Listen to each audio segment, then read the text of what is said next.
Hi everyone, it's Elise. Welcome back to my channel where I like to talk about all things personal finance. And today I want to talk about how it is okay if you find yourself not being a homeowner, as well as we as a society might need to consider other options. And that option I'm thinking that we should probably consider is the stock market.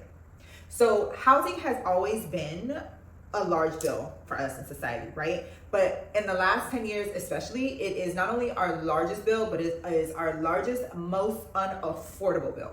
The average rent is $2,000. And people are like, $2,000 is ridiculous, rent is too damn high, and that is true. But people who say, well, you might as well buy if you're gonna pay $2,000 for a mortgage, I think that's a little short-sighted because mortgages are no longer $2,000 like they used to be when we were growing up. When I was growing up, mortgages used to be $900 to $1,500, and then as I got a little bit older, it used to be $1,200 to $2,000. Now, a mortgage at the rates that they are being high and this economy of prices, a mortgage is feasibly $3,000 to $5,000. So when you are faced with a $2,000 mortgage, and you're like, that's high, but when you're faced with a mortgage that's almost double that, you're like, you know what, maybe renting's not that bad. And a $3,000 to $5,000 mortgage is not going to cut it when the median income in America is $60,000. Because of that, the homeowner age has increased. First-time homeowners, it used to be 28 years old was the average, and now it's looking more so 38. So Americans are delaying their ability to, not their ability, but their purchasing of a home 10 years now. And that can delay other things. People may delay having families because of that, because they don't feel secure in their housing and so forth. But if you find yourself older than 28 and you've been wanting to find a home, I'm here to say I don't think you should feel bad because there are things that are going on that are really out of our control. I'm a big fan of personal responsibility, but there are some factors that we have to be honest about and not gaslight each other and saying that you're just incapable of doing what you need to do because you don't own a home, even though you've been wanting to own a home. So I'm gonna take a few minutes to go into those reasons why it's really not our fault and you shouldn't feel bad. I'm gonna go into why we should maybe change our focus on buying a home, particularly first in that American dream. And then I'm going to give an arbitrary plan of success of like how it is possible to actually end up a homeowner, but focus on building wealth first. So the reasons. Some of the reasons why you should not feel bad that you are not a homeowner, even though you're really wanting to be one, is that income is low and costs are high. And when I'm talking about income, the median income for a homeowner is $60,000, right? For an American, is $60,000, and that's with or without a degree. It used to be back in the day, a degree catapulted you up into a different tax bracket. That is not the case right now. Another thing is that costs are extremely high. So our biggest cost is rent, which again is average $2,000 a month. That is expensive when it used to be $800 to like $1,400 a month. Cars are $500 to $700 a month, and the insurance to insure those cars are $250 to $450 a month. On a $60,000 salary, you're not left much room, and when you need 20% down on a home, and you have to pay for the taxes and the insurance, and you have to worry about maintenance or things that may be going on inside the walls that you didn't know before you bought the house. Again, these are reasons why you shouldn't necessarily feel bad. Debt is another reason. Debt is up. The first thing that comes to mind is student loan debt. That is a problem that we have here. I don't know if it's anywhere else in developed nations in the world, but student loan debt is a really big problem for America, as well as credit card debt is a really big problem for America. Mind you, both those types of debt happen to you when you are a very young adult. 18, 19, 20 years old, you have a good chance of being put into student loan debt, as well as you have a good chance of being put into credit card debt because it is bombarded on you when you leave your parents' house or when you are of legal age. And those credit cards, student loans have between like the average rate is 7%. Credit card interest rates are 20 to 30%. So it's really criminal that young people are given that freely because you are not developed, your frontal lobe is not completely developed, and you don't really know the danger you're putting yourself in financially. And then the last few reasons is that home prices are high. They are not coming down fast enough. They may be coming down the last 3 months, but 3 months is not enough. Like they've been going up the last 6-7 years as well. Even before the panini, they were going up, not as high, but they were going up. So prices are high, interest rates are high, and the prices aren't going down, as well as the escrows are now unaffordable. I know if you're on social media and you see how people are like, my mortgage payment went up $1,000, $800, $2,000, and they don't understand because supposedly when you get a mortgage, it doesn't change. That's not true. Like escrow is a thing that happens once a year, and escrows are going up, and mainly because insurances are high as hell, as well as taxes are becoming high as hell. All of these aforementioned reasons has got me thinking that there has got to be a change in our focus, because the American dream is told to us that we need to buy a house, and we're not necessarily worth our salt if we're not homeowners. There's like a certain pride you have, but that has got to be a focus, because first of all, that was put on us. Anything that is put on you, you have the right to take off of you, especially when the whole story is not being told. So that's the first step, is getting rid of that guilt. The guilt is not for you to carry. If you cannot afford a home, it's not your fault, because a lot of people who can't afford their home are still good financial stewards of their money. I am a big fan of personal responsibility. Big fan, but you cannot predict life. And there are several things that have happened in the last 10 years that it's just like, even if you were a good financial steward, you can't predict life. The first one was the panini. 2020 was something serious. First of all, if you got sick, whether you were young or old, that could have debilitated you for at least 6 months or long-term. People are still dealing with long-term COVID, right? That is a thing. So even if you were good with your money financially, that is something that came out of nowhere, and it wrecked a lot of people's lives, financially and emotionally. Another thing is job loss. Like, not only has that happened in the last 5 years, but that has been happening since 2008, I could say, maybe before that, but in 2008, it was a big crash. Then come 2020, a lot of people lost their jobs, lost their income for at least a year or 6 months to a year. 2023, the layoffs were big about the tech industry. 2024 and 2025, they don't look like they're letting up. So job loss is a big factor. Your health, you can get sick. And I'm not just talking about physically, but Americans are not as healthy as they need to be. And we are also not healthy mentally. Like, that is a thing. For some people, it's very hard to get out of bed. They're highly functioning, depressed people. And that is an aspect that needs to be put into it. Like, life is hard for everybody, physically, mentally, financially. And then another thing to talk about is disasters, natural disasters. These natural disasters are not playing with us, and those are big financial hits on people, whether you're a homeowner or not. These are all reasons why buying a home can set you back financially. Why would you rush into doing that? That's why I say, please do not feel bad if you're not a homeowner. Don't feel bad about not putting yourself in a bad financial situation. And oftentimes, more than not, buying a home right now would be financially ruining yourself. So if housing is not an option, and we should remember that we shouldn't feel bad that housing is not an option, I want to focus on something that is a possibility for us in the interim.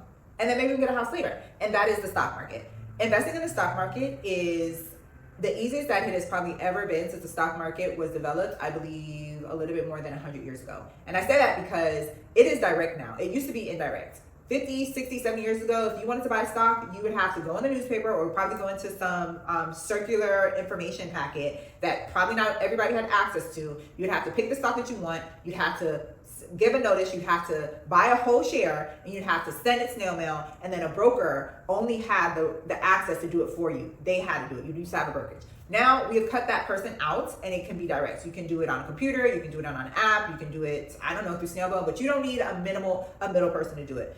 Second thing that's really good about investing and why it's easier is because you can do fractional shares. It used to be you have to buy a whole thing, but if you only have 5 cents, I don't know if you can do it for a penny, but if you only have 5 cents to invest in something, you can invest that 5 cents every day, every week, every month. Another thing about it is that there are minimal fees. There are fees, you do have to pay taxes, but investing in the stock market is a lower tax rate than if you are clocking into somebody's 9-to-5 job. As well as there are fees for maintenance, but they don't have to be super expensive like they used to be. There are so many, I guess, competitors competing for your business to be at their firm that has brought the prices down. The stock market still averages 10% return on investment yearly. There are some good years, bad years, but average 10% yearly. There's not many other places that I know of. Let me know in the comments if you know another place where you can get 10% ROI. I'm curious to know in the comments. And what I mean by that is I dare us to think that the stock market can build us wealth, and being a homeowner gives us roots. Now, it can be a little sad to think about it because it's like, well, if I don't have a home, does that mean I don't have roots? Theoretically, yes. But I don't want you to get too caught up in the sadness of that, because a lot of people can't afford a home right now. That doesn't mean you're not 100% rooted, but I will say one of the benefits of that is that you are able to be more rooted. Regardless, the stock market is where we really can build wealth, and we got to get out of the mindset that the home owning aspect is where we build the wealth. It can build you wealth. I'm not saying it can't, But the bar of entry is lower in the stock market. The bar of entry in the house is so high because at minimum you're talking about $10,000. And again, I said you can start investing with 5 cents a few minutes ago. So now I want to highlight a plan of success. And this is an arbitrary plan of success. Do not try to come back and say, like, I told you to do this. This is not financial advice. I'm just putting some ideas out there, and it will show that actually this is, or something similar, or a hodgepodge can bring financial success. And this is something where you end up wealthier than not, which is the goal, as well as it still can end you up in a home. It just may take you longer, but once you are in that home, you are at a much better financial footing than if you just went to the home immediately and killed yourself trying to get into a home that can financially ruin you. Because that's what a lot of homes are doing, financially ruining people. So what is it that could be? First thing is that finding cheap, affordable housing that is, safe and as affordable as you can should be a focus, because you need a place to lay your head. You want a place that's safe, but you just focus on safety, a little bit of comfort, and that's it. And as cheap as possible, because that's going to keep your costs low. The next thing is to have a 10-year plan of getting out of debts. And I say 10-year because it don't need to be done in a year or two. You don't need to kill yourself to get out of debt. But I do put a end marker of like 10 years. I wouldn't even put 5, because 10 I think is a good comfortable number where you have a plan, you set up that plan, you construct that plan, you don't veer from the plan. And then in 10 years, which goes by really fast, you'll look up and you'll be so much happier that you're out of that debt. You know what I'm saying? And this is doable because you are keeping your housing very low. And because that's the biggest bill you have. You need a car, but the housing, keep the car low. But the housing, you got to keep it low. So that might mean house hacking. That might getting 1 or 2 roommates. That might be living with your family members. Part of life. But it's for the greater good later. Next thing is we got to invest in something that is going to make us money. Invest in a talent, invest in knowledge, invest in a skill set. And sometimes that doesn't always work. So you know what? We might have to invest in a second job for a little bit or more hours, because we need to be harvesting a little bit more money and not resting on our laurels, especially if we're in our 20s, and we can still do it in our 30s. It's also possible in our 40s, but I'm hoping 20, 30s people are listening to me more so on that. If we do it now, we'll be so happy for it later. The next one that I'm going to talk about is very important, and that is investing $100 to $200 a month in the stock market. And $100 is mainly if you're in your 20s, $200 is if you're in your 30s, because when you're in your 30s, you need to hike up that amount. And a arbitrary division of that $100, let's say you're in your 20s, $100, if you have a job with the hours 401k, $50 of a month need to go there, and then the other $50 need to go to a brokerage account. And if you don't have access to that, because sometimes you don't have access to a 401k in your 20s, then 100 of that needs to go to a brokerage account, right?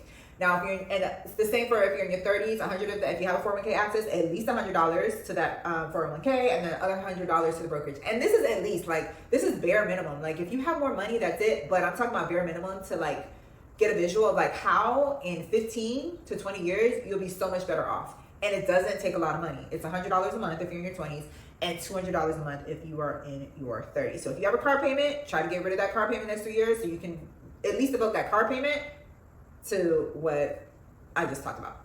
The next thing is, when you have gotten the ball rolling, it's prudent, I think, to dedicate yourself to increasing that investment monthly every 5 years. So if you start out doing 100, when you're dollars a month, 5-year mark, we should be able to increase it by 50, maybe another 100, depending if we got a better job, 200, 300. But every 5 years, that amount that you started with needs to increase significantly.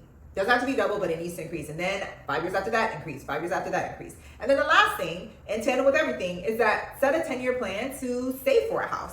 But I'm not talking about 1 year or 2 year, because I think that's the average. When I was trying to save for my house and I knew I had to, first of all, it got postponed a year because I didn't have enough money. But I put my head to the ground and saved a lot of money, over $20,000, I think it was, to do that. And I forsook a lot of other things, and it was highly stressful. I think gone are the days where we should be saving a lot of money in a short amount of time for a down payment. For what? Only for you not to afford it later? I think if you stretch that out within 10 years, put some money away, put it somewhere where it's going to get ROI, so a high yield savings account where it should get 3 to 4%, or even a brokerage account, as long as you know you're going to touch it for 10 years, and you can get 8 to 10%. And it's it just puts the pressure off. It puts ease on knowing that it's going to happen. I don't have to kill myself about it, though. And then voila, That's an example of how in 10 to 15 years, you end up in a better financial situation monetarily because you'll be someone who has assets. You'll be someone who's significantly in less debt. It may not all be gone. You'll be someone who has a down payment for when something shakes in the housing market, because in 10 years, something should shake. 10 to 15 years, something should shake, and you are more ready than not. And this is all to show that it's about building wealth first and not letting a home take your wealth away, because you can kill yourself trying to get in a home, getting that down payment, getting the closing costs, and still be poor. And it still drag you down because a year from later, a pipe busts or a tornado tears up your house. Like, don't feel bad, because a lot of things that come with home ownership drive you mad. Drive you absolutely mad. Watch some of our older videos. It involves not having the eagerness to just get into that house, and it also can allow you to take a step back and be proud of yourself that you are setting yourself up for a better financial foundation instead of feeding yourselves to the woods. So if you are not a homeowner and you really want it, I hope this video helps you realize that it's okay that you're not, and you should not feel as bad as you are feeling. You should actually be proud of yourself, that you are aware that it's something that you want. But right now, just like the outside forces, it's just not possible. But it's not your fault, especially if you are someone who tends to be responsible financially. And there can be other focuses. And you can still feel proud of yourself versus not proud of yourself. That's all I have for this week, guys. Let me know in the comments if you agree, disagree, somewhere in the middle, and I will see you guys next week.